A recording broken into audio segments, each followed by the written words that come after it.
मस्त मंडल चषक आणि महत्त्वाचं योगदान रोहित पाटील असतील, सूरज भगत असतील, समाधान भगत असतील, ओमकार पाटील असतील आणि संपूर्ण त्यांची टीम न घेतलेलं मेहनत तुम्ही पाहताय। एक चांगली स्पर्धा यशस्वी होण्यासाठी मोलाचं योगदान संपूर्ण ग्रामस्थांचं लागलंय। आडव्या बॅटने स्विच हिटचा फटका, चेंडू जाईल सीमा पार, चौकाराने संघ जाऊन पोहोचलाय 40 या आकड्यावर।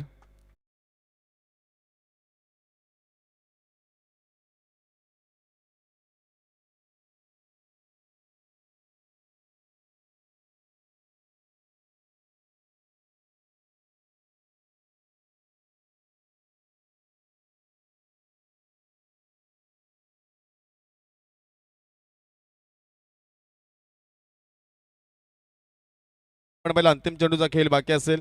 2 ओव्हरमध्ये आल्या त्या 24 या षटकामध्ये खर्च केल्या 16 धावा, ज्यामध्ये एक अव्वंतर पाहिला, 2 चौकार, 1 षटकार, 1 सिंगल ही धावसंख्या आपण पाहिली।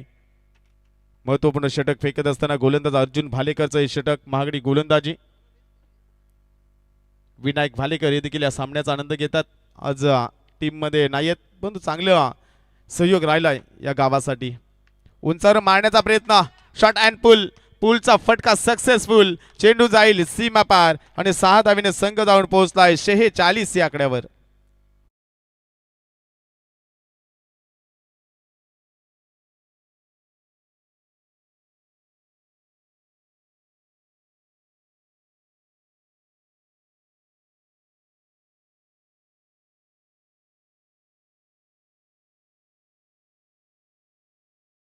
आता कोणते गोलंदाज असतील? जर चेरवली संघाला कमबॅक करायचे असेल तर एखादा फलंदाजाला बाद करावे लागेल। क्रिकेट आहे, 46 धावा म्हटली तर दिनेश बंधू सर 15.33 सरासरी धावा जमवल्या गेल्यात। कृष्ण म्हात्रे यांची अचूक माहिती आमच्यापर्यंत येते। एक चांगली अपडेट आणि एक चांगली लाईव्ह टेलिकास्ट तुम्ही पाहताय। गतवर्षी देखील या स्पर्धेला फॉर्च्यून इव्हेंटनं खूप मोलाचं योगदान दिलं होतं। यावर्षी देखील त्यांची उपस्थिती आपण सलग 7 दिवस या स्पर्धेमध्ये पाहणार आहेत। आदित्य पाटील या गावातील उत्कृष्ट मराठी समालोचक, त्यानंतर एक चांगल्या आयोजनामध्ये मोलाचं योगदान राहिलंय। 2 ओव्हरचा खेळ बाकी असेल। 5 षटकांचे सामने दिनेश बंधू सर जी आम्ही स्पर्धा पाहिली नितलसच्या मैदानामध्ये, पहिल्या फेरीतील सामने 6 ओव्हरचे, त्यानंतर सेकंड राऊंडचे सामने 5 ओव्हरचे, खूप मजा वाटली। आणि एनडी विभागामध्ये जर गतवर्षी 2 वर्ष ती स्पर्धा आम्ही पाहिली। स्वर्गीय रामदास फडके प्रतिष्ठान, श्री गणेश क्रिकेट संघ मोरबे यांच्या वतीने आदेश पांडव यांची स्पर्धा, आणि त्या स्पर्धेमध्ये देखील दिनेश बंधू पहिल्या फेरीतील सामने 6 ओव्हरचे आम्ही पाहिलेत। आणि यावर्षी देखील ती स्पर्धा आपल्या भेटीला येणार आहेत। एक चांगली स्पर्धा थोड्या दिवसामध्ये आपल्याला देखील पाहायला मिळेल। त्यानंतर समीरदादा पाटील नेरे यांच्या वतीने देखील रायगड ठाणे ग्रामीण प्रीमियर लीगचं पर्व देखील येणाऱ्या काही दिवसामध्ये आपल्याला पाहायला मिळेल। त्यानंतर स्वर्गीय जितू 11 जहानमान नेरे टीम यांच्या वतीने देखील तब्बल 1 लाखाची स्पर्धा आपल्या भेटीला येते। 10 डिसेंबर पासून जी स्पर्धा 32 संघांना प्राधान्य देण्यात आल्यात, ती देखील स्पर्धा या विभागातील एक नामवंत स्पर्धा पाहायला मिळेल। गोलंदाजी मार्कमध्ये चेतन, हा चेंडू कट केलाय। क्षेत्ररक्षण जर आपण पाहिलं तर ज्या पद्धतीने गोलंदाजी होते त्या पद्धतीने क्षेत्ररक्षण लावणं गरजेचं आहे। शॉर्ट पिच लाईनचे चेंडू ज्यावेळी गोलंदाज फेकत असतात त्यावेळी तुमच्यामध्ये ती कॅबिलिटी हवी आहे, तुमच्यामध्ये गुणवत्ता आहे की ज्या साईडला मी चेंडू फेकतोय तिथे गोलंदाजाने क्षेत्ररक्षण लावणं गरजेचं आहे। परंतु दिनेश बंधू अनेक वेळा आपण पाहतोय संघाचा यष्टीरक्षक अथवा कर्णधार फील्ड लावत असतोय, गोलंदाज फक्त 6 चेंडू फेकून कधी मी बाहेर जातोय हेच पाहत असतो। खऱ्या अर्थानं विचार केला तर गोलंदाजाला स्वतःची लाईन हवी असते, माहीत हवी असते, कारण कशा प्रकारचे बॉल टाकणार आहे, कुठे टाकणार आहे, त्याप्रमाणे फील्ड सजवणं हे त्याचं कर्तव्य राहतं। कारण कीपर त्याला सहाय्य करेल, परंतु मुख्य काम हे गोलंदाजाला पहिल्यांदा गोलंदाजाला नियंत्रित गोलंदाजी माझी स्ट्रेंथ काय हे जर कळली ना तर मात्र तो फिल्डिंग लावत असतो। कारण एकूण विचार केला तर जवळजवळ 6 चौकार त्या रिझनमधून आपण पाहिलेत। काय फलंदाजी राहिली आहे खानाव टीमसाठी, अप्रतिम झेल फलंदाजी आणि धावपळ धावा लागल्यात 50, अर्धशतक कंप्लीट। यावेळेस फिरून मारलाय गरकन गिरकी, फाईन लेगला चेंडू जाईल एका टप्प्याने सीमा पार, चौकार।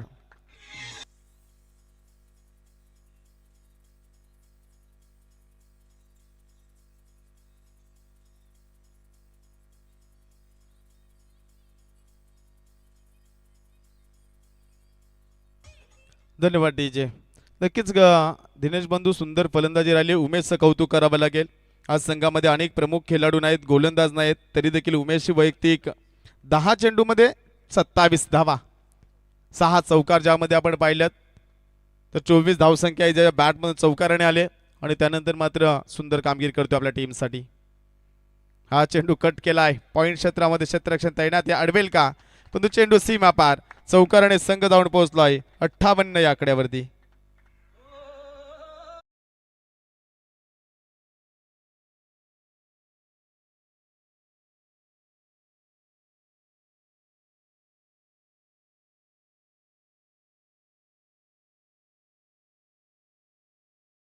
कर्णूकच्या बॅटमधून चौकारांची हॅट्रिक आले, 3 चौकार लगातार लगावले त्या फलंदाजानं आणि धावसंख्या जाऊन पोहोचले 58 या आकड्यावरती. सुंदर दमदार कामगिरी राहिली आणि 35 या आकड्यावरती खेळतोय उमेश कर्णूक. 31 या आकड्यावरती खेळतोय. सुंदर कामगिरी राहिली उमेशची आणि एकंदरीत हे षटक जर चेतन भालेकरचं आपण पाहिलं तर महागडी गोलंदाजी. हा चेंडू आडव्या बॅटने खेळण्याचा प्रयत्न, हा आता मात्र कुठेतरी लेंथ सापडली. ओरपीस लाईनचा चेंडू 45 लेग बायच्या स्वरूपामध्ये 1 धाव, एका धावेने संघ जाऊन पोहोचलाय 59 या आकड्यावरती. संघ जाऊन पोहोचतोय, कमबॅक करावा लागेल. खरं या मैदानामध्ये 2 दिवसामध्ये जर बंधू पाहिला तर 66 हा आकडा उच्चांक आहे या मैदानामध्ये. परंतु 2 टीम जर पाहिल्या, 2 षटकामध्ये 31 धावा चेसिंगच्या विरुद्ध त्या धावा दिल्यात. काल कलवा संघाने दिल्या, पहिल्या दिवशी श्री गणेश वाजे संघाने दिल्या. म्हणजे ते धावा देखील चेस होतात हे देखील विसरून चालणार नाही. आडव्या बॅटने खेळलाय आणि हा त्याचा फेवरेट फटका, चेंडू जाईल सीमा पार, षटकाराने संघ जाऊन पोहोचलाय 65 या आकड्यावर.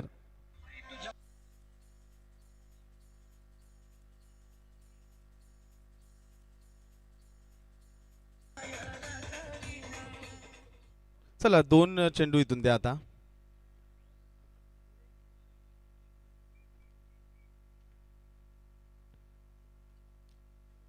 हा चेंडू पुरवले जातील. दीपक सर, खऱ्या अर्थानं पाहिलं तर या षटकाचं पृथक्करण पाहिलं तो गोलंदाजाला स्वतःला समजणं गरजेचं होतं की सगळे बॉल एक जर फुल्लर लेन सोडला तर सगळे बॉल आखूड टप्प्याचे होते आणि त्याच्यामुळे फलंदाजाला फार काही करावं नाही लागलं. त्यांना फक्त जागीच दिशा दिल्या आणि सगळ्या आखूड टप्प्याला मात्र सगळ्या स्टंपच्या पाठीमागेच धावा झाल्या. मग थर्ड मॅन असेल, डीप बॅकवर्ड स्क्वेअर लेग असेल किंवा फाईन लेग असेल, तिकडे सगळ्या धावा झाल्या. त्या मुख्य कारण असं होतं की आखूड टप्प्याची गोलंदाजी. दिनेश पाटील सर, गोलंदाज जर पाहिला, पहिला अगदी फ्लोमध्ये येतो, त्यानंतर अगदी 1 ते 2 पावलावरती आला की थोडासा पाऊस करतोय आणि तिथून मात्र पुन्हा एकदा जी रिदम भेटायला हवी आहे ती त्याला मिळत नाही. गोलंदाजाला ती खूप महत्त्वाची आहे.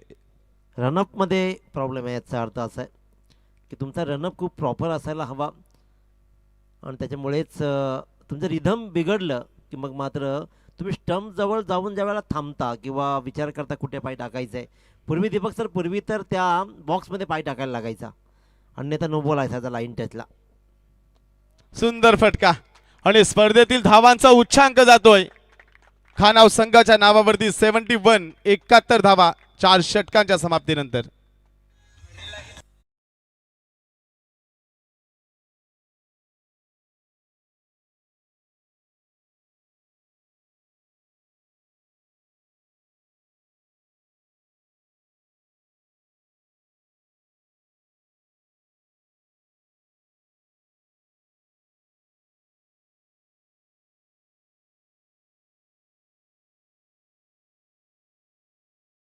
ह्या नवीन वर्षामध्ये जर आपण पाहिलं, आमदार चषक कोपरोलीची रोशन शेठ पाटील 12-12 किंग यांची देखील स्पर्धा आपल्या भेटीला येते. त्यानंतर ग्रामस्थ मंडळ चषक जय हनुमान चरोबाई 11 दुंद्रेपाडा मिथून सिनारे यांची स्पर्धा देखील डे नाईटची तुमच्या भेटीला येते. त्यानंतर साई स्टार क्रिकेट संघ विगर, माजी रायगड जिल्हा परिषद विलासदादा नारायण फडके विगर यांच्या नावाची स्पर्धा देखील जानेवारी महिन्यामध्ये आपल्या प्रेक्षकांच्या भेटीला येते. डे नाईटचे फॉर्मॅट 1,20,000 प्रथम पारितोषिक, त्यानंतर 60,000 आणि त्यानंतर 30-30 असे 6 पारितोषिक आणि मालिकावीर्यासाठी सरप्राईज ग्रिप असेल. कदाचित 2 बाईक देखील असू शकतील, ते देखील तुमच्यासमोर येईल थोड्या दिवसात. पण गोलंदाजी मार्गवरती अंतिम षटक फेकण्यासाठी कोण आलाय? तुषार भालेकर. सुरुवातीला गोलंदाजी केली गौरव पाटील मयूर पाटील, त्यानंतर जे भालेकर बंधू आलेत 22 धावा खर्च केल्या, एकाने केल्या 24, ही मागणी गोलंदाजी राहिली. सुंदर गोलंदाजी.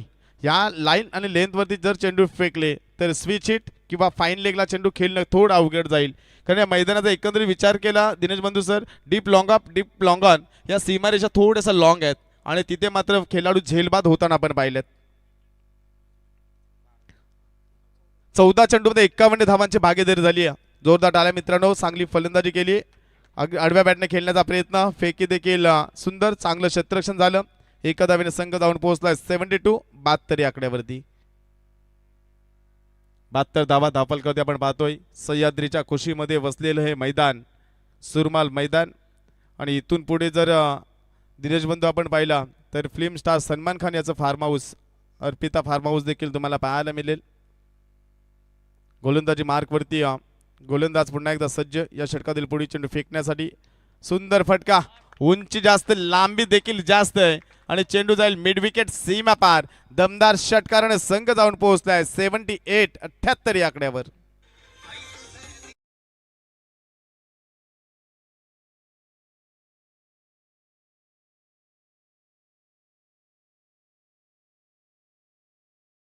तो दुसरा सव्वा सेर. योगेशच्या बॅटमधून लगातार 4 चेंडूमध्ये 4 षटकार आलेत. सुंदर फलंदाजी.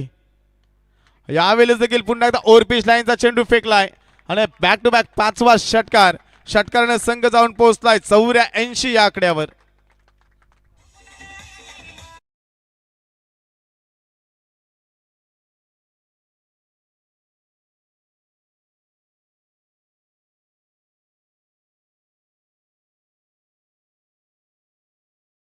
मध्ये 5 षटकार लगावल्यात back to back Yogesh Patil या फलंदाजानं, आणि वन मॅन आर्मी त्यानंतर उमेश कर्णूकचं कौतुक करावं लागेल, चांगली साथ दिली त्यानं.